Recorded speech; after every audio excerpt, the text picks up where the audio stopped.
કૃષ્ણ પરમાત્મા નો જન્મ જેલમાં થયો અને વસુદેવ મહારાજને એમ થયું, કંસની બીક હતી કે ગોકુળમાં મૂકી આવું, એટલે ગોકુળમાં મૂકવા માટે આવ્યા. તેથી બધા મોટી મોટી મેળીઓ વાળા જાકારો આપ્યો તો આય નહીં, આય નહીં, આય નહીં. એ તો અત્યારે બધા પુણ્યમાં ભરે છે. બાકી કાનાને તેથી બાપુ એક નંદ બાવા આહિરનો દીકરો કીધું કે હવે જે ઠાકર કરે ખરી, બાકી વી આવું. તેથી બાપુ આહિર સમાજના દીકરાએ એને આશરો આપ્યો હતો. અત્યારે ભૂંજમાં બધા મારા, જોકે બધાને આપણે ન કહેવાય, પણ અમુક અમુક મારા મિત્રો જાય છે ને, મેં કીધું આવું બન્યું હતું. મેં કહ્યું કૃષ્ણ ભગવાન જેથી મથુરાથી અહીંયા આવ્યા ત્યારે મેં કીધું કોઈ આવકાર નહોતો દીધો ને તમે ભૂંજમાં ભરો છો. તો મેં કીધું નહીં ખબર પડતી હોય કે તમે બેટા મારા મને આવકાર દીધો નથી, તમે શું આ મારે અહીંયા આટા મારો છો? મેં કહ્યું નહીં કહેતો હોય. એ કે એવું કાંઈ ન હોય. મેં કેમ એવું કેમ ન હોય? તમે અહીંયા અમને આવો ન કીધું, તમે અહીંયા આવો તેમ તમને આવો કેવી? ચોખીન ચટ વાત છે ભલામાં.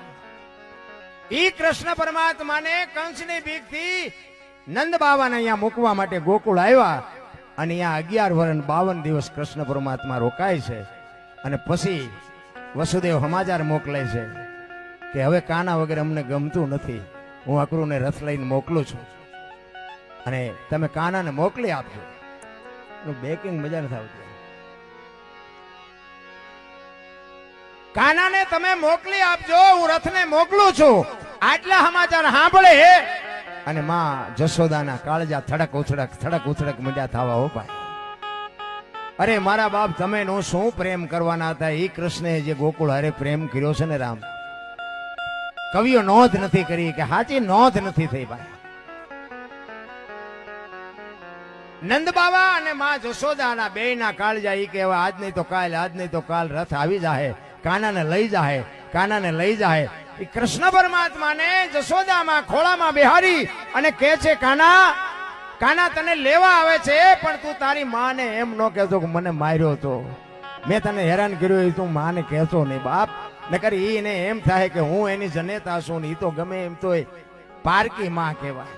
ઈ તો નો જ હાચવે ને એના કાળજા ઉપર ઘા લાગશે. બેટા કાના, કાના તારા વગર તો હું નહીં જીવી શકું, પણ મેં તને જે હેરાન કર્યો, મેં તને જે માર્યો, મેં તને જે વઢી, ઈ તું તારી માને નો કહેતો બાપ. કૃષ્ણ કહે છે નહીં કહું માં, શું કામ પણ તું ચિંતા કરસ? અને ઓલો ખાનણીયા હારે બાંધી દીધો તો ને, ઈ તો તું કહેતો જ નહીં. હો નકર મને ખબર પડશે ને તો મારા ખોળિયામાં જીવ નહીં રહે. ઈ કે પણ માં શું કામ તું આવડી મોટી ચિંતા કરસ? હું કાંઈ નહીં.